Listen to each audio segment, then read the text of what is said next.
تنتظر عشاق الكرة الإفريقية مواجهة مثيرة تجمع مولودية الجزائر بالهلال السوداني، قمة كبيرة تلعب في افتتاح مباريات المجموعة الثالثة وتعد بالكثير من الإثارة. سنعرض لكم في هذا التقرير التوقيت الرسمي للمباراة والقنوات الناقلة لها.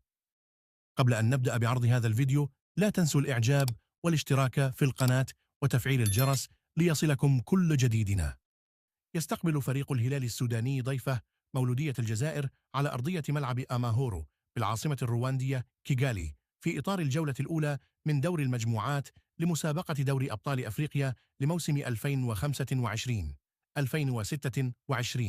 ويتواجد الفريقان في المجموعة الثالثة التي تضم أيضا ماميلودي صن داونز الجنوب إفريقي وسانت إلوي لو بولو الكونغولي، ما يجعل المنافسة على بطاقتي التأهل شديدة وقوية منذ الجولة الأولى.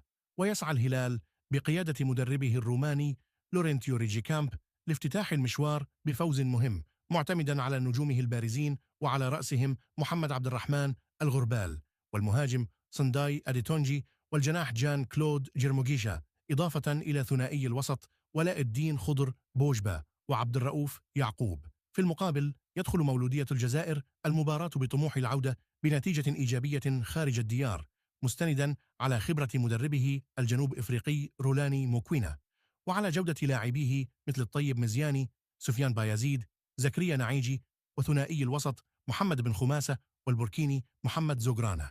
توقيت المباراة: تنطلق مباراة مولودية الجزائر والهلال السوداني في 2:00 زوالا بتوقيت الجزائر، وذلك على ملعب أماهورو في مدينة كيغالي الرواندية ضمن الجولة الأولى من المرحلة الافتتاحية الخاصة بالمجموعة الثالثة.